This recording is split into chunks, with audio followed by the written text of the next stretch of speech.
Hello, and welcome to another video. Today I am here with my last video with the Daler-Rowney System 3 line, in which I'm going to be showing you how to use all of the different System 3 paints together. So we're going to be using inks, we're going to be using fluid acrylics, we're going to be using the regular acrylics as well as the heavy body acrylics to create this piece, which, spoiler alert, I love how this piece came out. So real quick, I am priming this circular wooden canvas with some gold ink by Daler-Rowney. This is actually the FW ink just because I was out of my gold System 3 ink, but you could use either of them.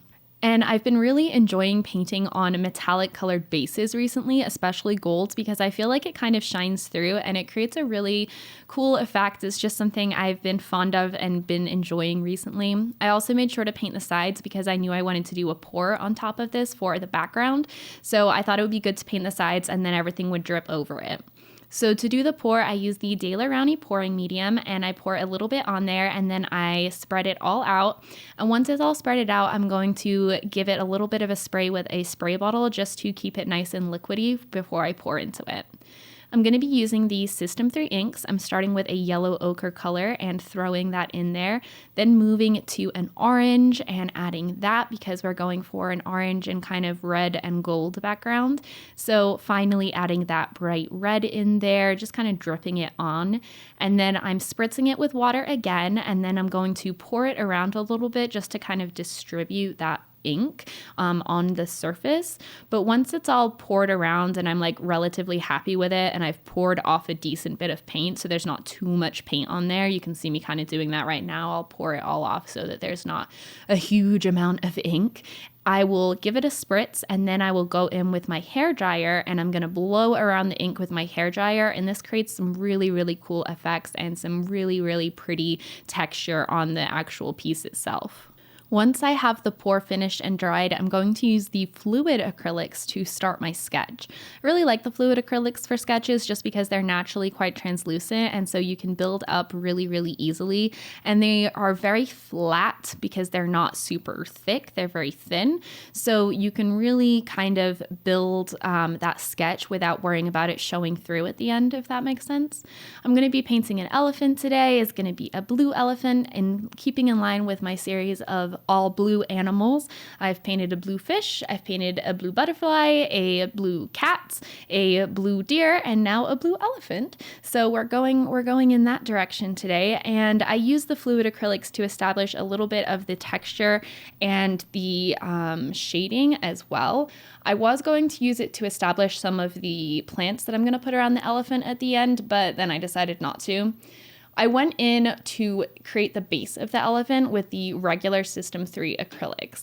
And I decided to start with these acrylics because I wanted to build up thin acrylics and then build up heavier, thicker acrylics on top of it to create more texture for the elephant's skin. So I started with a dark blue, and I've never painted like blue on top of a red background quite like this before. I've always wanted to try because I've seen people do it, and it seems to give like a really nice warmth, and it creates such a cool contrast between these two colors. And so when you start layering on that blue for the first time, it goes on a lot darker. Because blue and orange are complementary colors, this is an orange-red background, so it creates that really dark color. So I was able to get some really dark shadows in this, and I really loved that.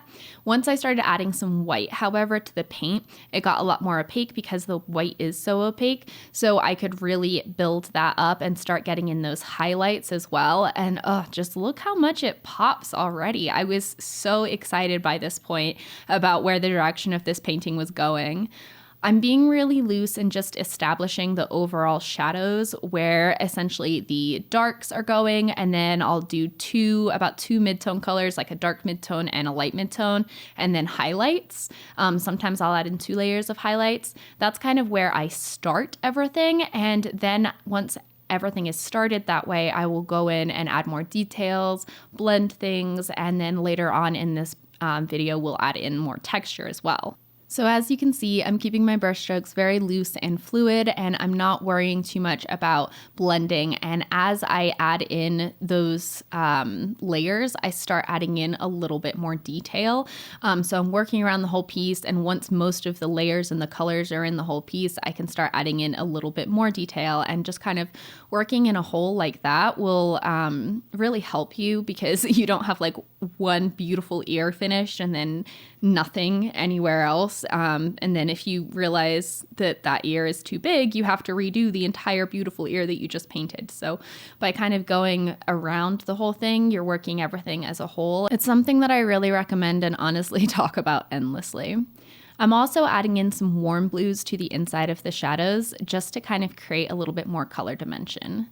Once that first layer is dry, I'm going to tint it a little bit more teal before we go in with the next layer. So I just mixed that System 3, I believe this was the turquoise color, in with the pouring medium and thinned it out. Also added in a little bit of water just so it was a little bit more liquidy. And then I just painted a layer over the elephant, and you can see it just tinted it a little bit more teal. I also used a damp paper towel to kind of wipe off any extra areas where I went over the edges. This doesn't disturb the background at all because the inks are super, super permanent when they're dry.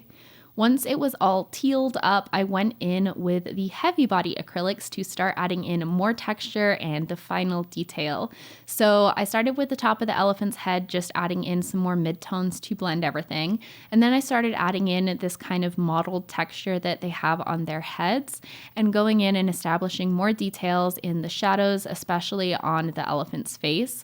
I also had to tackle the trunk, which was a little intimidating, but I just tried to, this was one of those areas that I kind of strayed from the reference picture because I didn't have it in me to try to recreate every single wrinkle in the elephant's trunk the exact same way as the reference picture. So I just let myself be loose and take an impression of it. It's really okay. Unless you're a photorealist, you don't have to copy the reference photo perfectly if you don't want to. Just use it as a reference. And yeah, that's that's kind of what I have to say on that. I'm allowing myself to use the paint more thickly here, but you can also use this paint in a very thin way.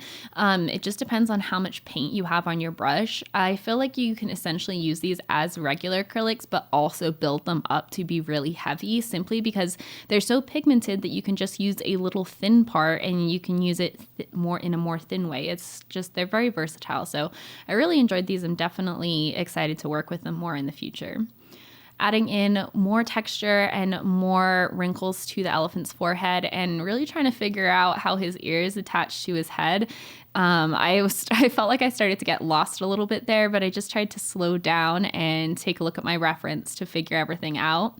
And also trying to add in some little wrinkles to his ears and keeping the texture of his ears different from his actual head because the ears are a lot less wrinkly, and I wanted to make sure that they didn't just like blend in and they had the texture that they needed. And I'm actually really happy with how the ears came out. I think they came out nice. I had to add in some more wrinkles and things and a little bit of texture down at the base of them, but yeah, I really like how the ears came out. When blending with these, I find that it's helpful to make a variety of different tones, that kind of gradient between the two tones that you're going to blend, and lay on those different layers before slightly feathering out the edges. The reason that I do this is because it keeps and preserves the thickness of the paint instead of thinning it out just by feathering it. That will thin it out more. It will blend it, but it'll also thin it out more.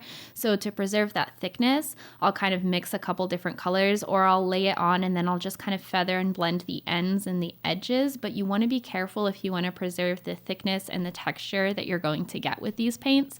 For me, especially, I really wanted to create some texture, especially in the trunk, because that's like the wrinkliest part of the elephant. So I spent a lot of time really building that up and getting some texture in there, as well as at the very top of his head. I wanted to represent the texture in that as well. As you can see, I kind of sectioned off the wrinkles. I put all the wrinkles in the elephant's trunk and then I sectioned them off into larger chunks. that's kind of a little bit of another way to do that kind of thing, is you can almost start with the details and then section it off, especially in acrylic where you can kind of break things up. That's almost a backwards thinking way of working, but it works really well for me in things like this. I needed to add some more detail to the tip of his trunk, and so I added in his little nostrils and tried to get the folds right. I'll go in and add some more highlights later, but right now I'm just focused more on adding in the darks to the whole piece.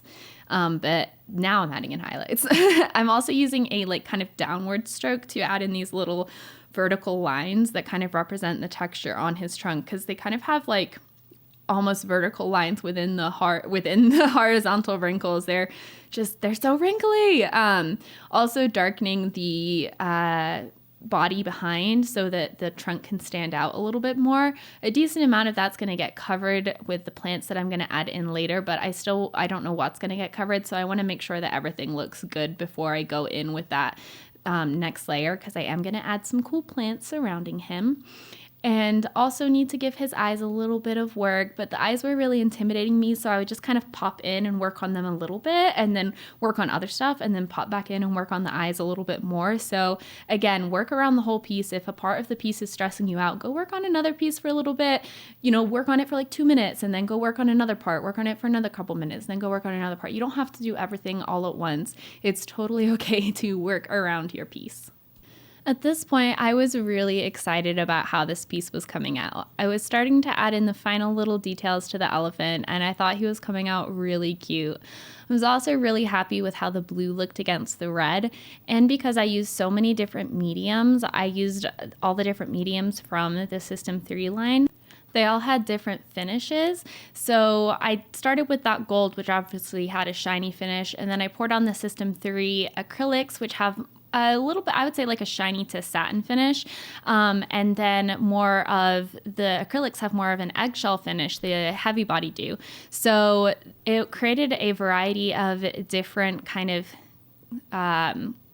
finishes, and it looked really cool. That said, in the end, I didn't end up varnishing the whole thing, which was kind of a whole mistake in my part anyway, because it smudged a lot of stuff, and then I had to fix a lot of stuff. But that part didn't get recorded because I thought I was done. But that's okay, because you can fix anything, and I fixed it, and he's back to being beautiful again.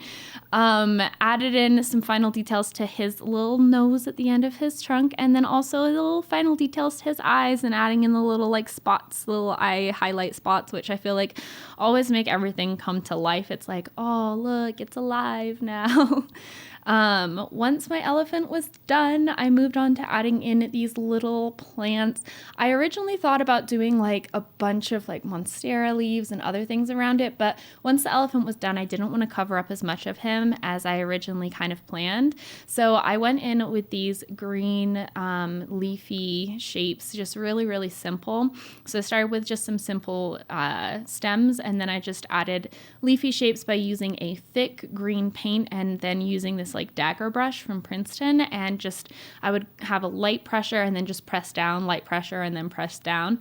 And as I got the technique, it started working pretty well. I was pretty happy with it and how it looked, especially with the heavy body acrylics. They worked really well for this technique. So I went around and did all of that, and I think the green just adds so much to the color scheme. It just adds this kind of second color, because green and blue are super close to each other on the color wheel, and then the orange red is opposite from the color wheel, so it's kind of this triadic color scheme, and it works so nicely, and I'm really, really happy with it. So as you can see, all of these System 3 products work so well, and they just work seamlessly together. They all have consistent color lines, so like the colors are consistent across all of them, which makes it so easy to mix your palettes and use different materials. You can even mix the materials together, so like you could do a pour with both the fluids and the inks, and I've done that. So it's really cool. They're a really cool line, and it's been really fun to go through all of the different products with you all all and talk about, kind of how they work and all of that good stuff. So yeah, definitely recommend playing around with combining all of your different supplies. It's a really, really fun way to work. I love working in mixed media, and that way you can use the supply that works best for each step. So don't confine yourself. Moral of all of this, don't confine yourself to what you think you should do, and do what you want to do. Because when you do what you want to do, you will be a lot happier, and your piece will have happy memories associated with it. And I think that's kind of more important than the way that the piece turns out, to be honest, is having fun and enjoying the process. And for me, I really do enjoy the process of using mixed media. The last thing I'm going to do is use this Daler-Rowney ink to add in these little gold petals overlying on top of everything, or not petals, leaves. I'm using a similar technique to before, just using the gold ink instead. And again, you could do this very easily with the System3 ink, and the System3 ink is a little bit more opaque than the FW ink, so it would probably work a little bit better, but I ran out because I use gold all the time. It's like my favorite. So this is my final piece. I really hope that you love it. Thank you so much for going with me on this journey, and I can't wait to see what pieces you all create with these materials. Thank you so much for watching, and have a great rest of your day. Bye guys.